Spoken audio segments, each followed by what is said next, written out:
ಚೌಳಿಕಾಯಿ ಪಲ್ಯವನ್ನು ಹೇಗೆ ಮಾಡೋದು ಅಂತ ನೋಡೋಣ.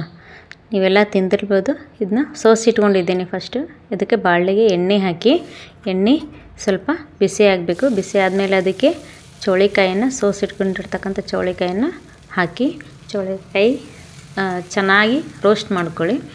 ಚೌಳಿಕಾಯಿ ಚೆನ್ನಾಗಿ ಹುರಿದಾಗ ಮಾತ್ರ ಅದು ಚೆನ್ನಾಗಾಗುತ್ತೆ. ನೋಡಿ ಈ ಥರವಾಗಿ, ನೋಡಿ ಈ ಥರ ನಾನು ತೋರಿಸ್ತಿದ್ದೇನೆಲ್ಲ ಈ ಥರ ನೀವೇನು ಮಾಡಿ ಹುರ್ಕೊಳ್ಳಿ.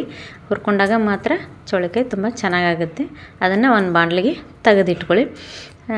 ಪೂರ ಬಾಣಲೆಯಲ್ಲಿರ್ತಕ್ಕಂಥ ಎಲ್ಲವನ್ನು ಗ್ಯಾಸ್ ಆಫ್ ಮಾಡಿಕೊಂಡು ತಗೋರಿ. ಇಲ್ಲಾಂದರೆ ಕೈ ಸುಡೋ ಚಾನ್ಸಸ್ ಇರ್ತೈತಿ. ಸ್ವಲ್ಪ ಬಾಣಲೆ ಬಿಸಿ ಇರ್ತೈತಿ, ಹುಷಾರಿಂದ ತಗೋರಿ. ನೋಡಿ ಚೌಳಿಕಾಯನ್ನು ರೋಸ್ಟ್ ಮಾಡ್ಕೊಂಡಿದ್ದಾಯಿತು. ಈಗ ಏನು ಮಾಡೋಣ, ಒಂದು ದಬ್ರಿ ಇಡೋಣ. ಅದಕ್ಕೆ ಸ್ವಲ್ಪ ಎಣ್ಣೆಯನ್ನು ಹಾಕೋಣ. ಎಣ್ಣೆಯನ್ನು ಹಾಕಿ ನೋಡಿ ಅದಕ್ಕೆ ಬೇಕಾಗಿರ್ತಕ್ಕಂಥ ಗ್ಯಾಸ್ ಹಚ್ಕೊಳ್ಳಿ ಫಸ್ಟು. ಆಮೇಲೆ ಎಣ್ಣೆ ಬಿಸಿ ಆಗಲಿ. ಅದಕ್ಕೆ ಸ್ವಲ್ಪ ಸಾಸಿವೆ ಮತ್ತು ಜೀರಿಗೆಯನ್ನು ಹಾಕ್ಕೊಳ್ಳಿ, ನಿಮ್ಗೆ ಎಷ್ಟು ಬೇಕಲ್ಲ ಅಷ್ಟು. ಈಗ ನೋಡಿ ಚಿಟುಗುಟ್ಲಿ. ಅದಕ್ಕೆ ನಾವು ಏನು ಮಾಡಬೇಕು, ಹೆಚ್ಚಿಟ್ಕೊಳ್ತಕ್ಕಂಥ ಮೆಣಸಿನ್ಕಾಯಿ ಮತ್ತು ಈರುಳ್ಳಿಯನ್ನು ಹಾಕಬೇಕು. ನಾನಿಲ್ಲಿ ಟೊಮೊಟೊವನ್ನು ಹಾಕ್ತಾಯಿಲ್ಲ. ನಮ್ಮ ಮನೇಲಿ ಟೊಮೊಟೊವನ್ನು ಚೌಳಿಕಾಯಿ ಪಲ್ಯಕ್ಕೆ ಹಾಕಲ್ಲ. ನಾನು ಮೆಣಸಿನ್ಕಾಯಿ ಆದರೂ ಕೂಡ ನನ್ನ ಮಕ್ಕಳಿಗೆ ಸಿಗಲಿ ತೆಗೆದಿಡ್ತಾರೆ, ಖಾರ ಹತ್ತಬಾರ್ದು ಅಂತ ನಾನು ಏನು ಮಾಡ್ತೀನಿ, ಉದ್ದುದ್ದಕ್ಕಾಗಿ ಹೆಚ್ಕೊಂಡಿರ್ತೀನಿ. ಯಾಕಂದ್ರೆ ಸಣ್ಣ ಮಕ್ಕಳು ಅದಾವೆ ನಮ್ಮವು, ಹಾಗಾಗಿ ಅವರು ತಿನ್ನಲಿಕ್ಕೆ ಖಾರ ತಿನ್ನಲ್ಲ. ಹಾಗಾಗಿ ಅದನ್ನು ಸೈಡಿಗೆ ತೆಗೆದಿಟ್ಟು ತಿಂತಾರೆ ಅಂತ ನಾನು ಏನು ಮಾಡ್ತೀನಿ, ಅದನ್ನು ಹಾಗೆ ಉದ್ದಕ್ಕೆ ಒಂದರಲ್ಲಿ 2 ಸೀಲ್ ಮಾಡಿ ಹಾಕಿರ್ತೀನಿ. ನಿಮಗೆ ಬೇಕಾದರೆ ನೀವು ಅದನ್ನು ಮಿಕ್ಸಿಯಲ್ಲಾದರೆ ಹಾಕ್ಬೋದು, ಇಲ್ಲಾಂದರೆ ಸಣ್ಣಗೆ ಹೆಚ್ಚಾದರೂ ಹಾಕ್ಬೋದು. ನೋಡಿ ಚೌಳಿಕಾಯಿ ಪಲ್ಯ ಎಲ್ಲ ಇದಾದಮೇಲೆ ಚೌಳಿಕಾಯನ್ನು ಹಾಕಿ, ಚೌಳಿಕಾಯಿ ಎಲ್ಲ ಹುರಿತಾ ಇದ್ದ ಹಾಗೆ ಅದನ್ನು ಚೆನ್ನಾಗಿ ಎಣ್ಣೆಯಲ್ಲಿ ಮತ್ತು ಮೆಣಸಿನ್ಕಾಯಿ ಇದನ್ನು ಹಾಕಿರ್ತೇವಲ್ಲ ನಾವು, ಉಳ್ಳಾಗಡ್ಡಿ ಎಲ್ಲವನ್ನು ಚೆನ್ನಾಗಿ ಮಿಕ್ಸ್ ಮಾಡ್ಕೊಳ್ಳಿ.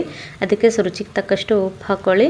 ನೋಡಿ ನಿಮ್ಗೆ ಎಷ್ಟು ಬೇಕಲ್ಲ ಅಷ್ಟು ಉಪ್ಪು ಹಾಕ್ಕೊಳ್ಳಿ. ನಮ್ಮ ಮನೆಯಲ್ಲಿ ಉಪ್ಪು ಸ್ವಲ್ಪ ಬೇಕು, ಹಾಗಾಗಿ ನಾನು ಹೆಚ್ಚಿಗೆ ಹಾಕ್ಕೊತೀನಿ. ಅರಶಿನ ಪುಡಿ ಹಾಕೋರಿ. ನಂತರವಾಗಿ ನೀವೇನು ಬೇಕಲ್ಲ ಅದಕ್ಕೆ ಸ್ವಲ್ಪ ಬೆಲ್ಲವನ್ನು ಹಾಕೋರಿ. ಇದೇ ಮೇನ್ ಇಂಗ್ರೀಡಿಯೆಂಟ್ಸ್, ಇಲ್ಲಿ ಸೀಕ್ರೆಟ್. ಚೌಳಿಕಾಯಿ ಪಲ್ಯ ಟೇಸ್ಟ್ ಆಗಬೇಕಂದ್ರೆ ನಮಗೆ ಬೆಲ್ಲ ಅತಿ ಬೇಕೇ ಬೇಕು. ಬೆಲ್ಲ ಇಲ್ಲ ಅಂದರೆ ನೀವು ಚೌಳಿಕಾಯಿ ಪಲ್ಯ ಅಷ್ಟೊಂದು ಟೇಸ್ಟ್ ಆಗಿರೋಂಗಿಲ್ಲ. ನೀವು ಸ್ವಲ್ಪ ಬೆಲ್ಲ ಹಾಕಿ ನೋಡಿ, ಅದಕ್ಕೆ ಎಷ್ಟು ಟೇಸ್ಟ್. ಸ್ವಲ್ಪ ಹುಚ್ಚಳ ಪುಡಿ ಅಥವಾ ಗುರಳ್ ಪುಡಿಯನ್ನು ಹಾಕಿ, ನಂತರವಾಗಿ ಅದಕ್ಕೆ ಸ್ವಲ್ಪ ಪುಟಾಣಿ ಹಿಟ್ಟನ್ನು ಹಾಕಿ. ಇದೇ ಕೂಡ ತಿಕ್ನೆಸ್ ಕೊಡುತ್ತೆ ಮತ್ತು ಗ್ರೇವಿ ಥರ ಆಗುತ್ತೆ. ಯಾಕಂದರೆ ಮಕ್ಕಳಿಗೆ ತಿನ್ನಲಿಕ್ಕೆ ಚೆನ್ನಾಗಿ ಟೇಸ್ಟ್ ಆಗುತ್ತೆ ಪುಟಾಣಿ ಹಿಟ್ಟು ಹಾಕೋದ್ರಿಂದ. ಸ್ವಲ್ಪ ರಸದ ಆಗಿರ್ತವೆ ಅದು, ಹಾಗಾಗಿ ಅವರು ತಿನ್ನೋಕ್ಕೆ ಇಷ್ಟಪಡ್ತಾರೆ. ಇದು ಸ್ವಲ್ಪ ನೀರನ್ನು ಹೆಚ್ಚಿಗೆ ಹಿಡಿಯುತ್ತೆ, ಹಾಗಾಗಿ ನೀರನ್ನು ಧಾರಾಳವಾಗಿ ಹಾಕಿ. ನೋಡಿ ನಾನು ತೋರಿಸ್ತೀನಿ ನೋಡಿ ಈ ಸರಿ. ಈಗ ಈ ಥರ ನೀರನ್ನು ಇಷ್ಟಿರಬೇಕು, ಇಲ್ಲ ಅಂದರೆ ಅಷ್ಟು ಚೆನ್ನಾಗಾಗಲ್ಲ ಚೌಳಿಕಾಯಿ ಪಲ್ಯ. ಸ್ವಲ್ಪ ಹೊತ್ತು ಅದನ್ನು ಬೇಯಲಿಕ್ಕೆ ಬಿಡಬೇಕು, ಅದು ಕುದಿ ಬರಬೇಕು, ಅಲ್ಲಿವರೆಗೆ ನಾವು ಕುದಿಸ್ಬೇಕು. ಇಲ್ಲ ಅಂದರೆ ಚೌಳಿಕಾಯಿ ಪಲ್ಯ ಅಷ್ಟೊಂದು ಟೇಸ್ಟ್ ಆಗಿರೋಂಗಿಲ್ಲ. ನೋಡಿ ಈ ಥರ ಕುದೀತಾ ಇದೆಯಲ್ಲ, ಎಲ್ಲವೂ ಒಂದೇ ಸಮನಾಗಿ ಕುದಿ ಬಂದಾಗ ಮಾತ್ರ ಅದನ್ನು ಒಂದು 5-10 ನಿಮಿಷ ನಾವು ಕುದಿಸ್ಕೋಬೇಕು. ಬಹಳಷ್ಟು ಬೇಯಿಸ್ಲಿಕ್ಕೆ ಹೋಗಬೇಡಿ, ಬೇಯಿಸಿದ್ರಾಗೆ ಅದು ಮೆತ್ತಗೆ ಆಗುತ್ತೆ. ಹಾಗಾಗಿ ಸ್ವಲ್ಪನೇ ಬೇಯಿಸ್ಕೊಂಡು ಕುದಿ ಬರತ್ಲೇ ಇಳಿವ್ರಿ. ನಂತರವಾಗಿ ಅದಕ್ಕೆ ನಾನೇನು ಮಾಡಿದ್ದೆ, ಸ್ವಲ್ಪ ಹಾಗಲಕಾಯನ್ನು ಹೆಚ್ಚಿಟ್ಕೊಂಡಿದ್ದೆ.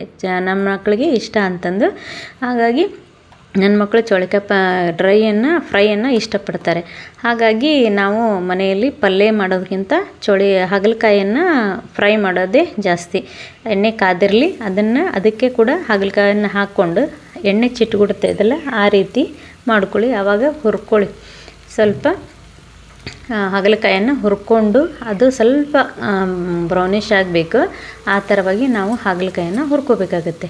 ಯಾವ ಮಕ್ಕಳು ಹಾಗಲಕಾಯಿ ತಿನ್ನಲ್ಲ ಅಂತಾರಲ್ಲ, ಅವರಿಗೆ ಕೂಡ ಇದು ಕೂಡ ಏನಾಗಿರ್ತೈತಿ, ಒಂದು ಚೆನ್ನಾಗಿರ್ತೈತಿ ಅಂತ ನಾನು ಹೇಳ್ಬೋದು. ಮಕ್ಕಳಿಗೆ ಹಾಗಲಕಾಯಿ ತಿನ್ನಿಸೋದು ಕೂಡ ಕಷ್ಟ ಇರ್ತೈತಿ. ಹಾಗಾಗಿ ಮಕ್ಕಳನ್ನು ನಾವು ಈ ಥರವಾಗಿ ಮಾಡಿಕೊಟ್ರೆ ಮಕ್ಕಳು ತುಂಬ ಚೆನ್ನಾಗಿ ತಿಂತಾರೆ. ಯಾಕಂದರೆ ಹಾಗಲಕಾಯಿ ಸ್ವಲ್ಪ ಕಹಿ ಇರೋದ್ರಿಂದ ಅವ್ರಿಗೆ ತಿನ್ನೋಕೆ ಇಷ್ಟಪಡಲ್ಲ. ಹಾಗಾಗಿ ಮಕ್ಕಳು ಪಲ್ಯ ಮಾಡಿದರೂ ಕೂಡ ನಮ್ಮ ಮನೆಯಲ್ಲಿ ತಿನ್ನಲ್ಲ.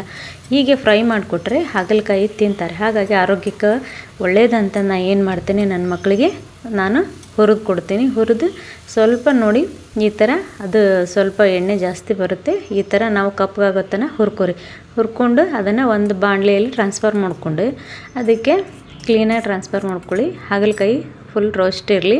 ಅದಕ್ಕೆ ಉಪ್ಪು ಮತ್ತು ಸ್ವಲ್ಪ ಖಾರ ಪುಡಿಯನ್ನು ಹಾಕಿ, ನಿಮ್ಗೆ ಎಷ್ಟು ಬೇಕಲ್ಲ ಅಷ್ಟು. ನಮ್ಮ ಮನೆಯಲ್ಲಿ ಸ್ವಲ್ಪ ಖಾರ ತಿಂತಾರೆ, ಹಾಗಾಗಿ ನನ್ನ ಮಕ್ಕಳು ಸ್ವಲ್ಪ ಇದು ಇಟ್ಟು ನಾನು ಈ ಥರ ಹಾಕಿದ್ದೀನಿ.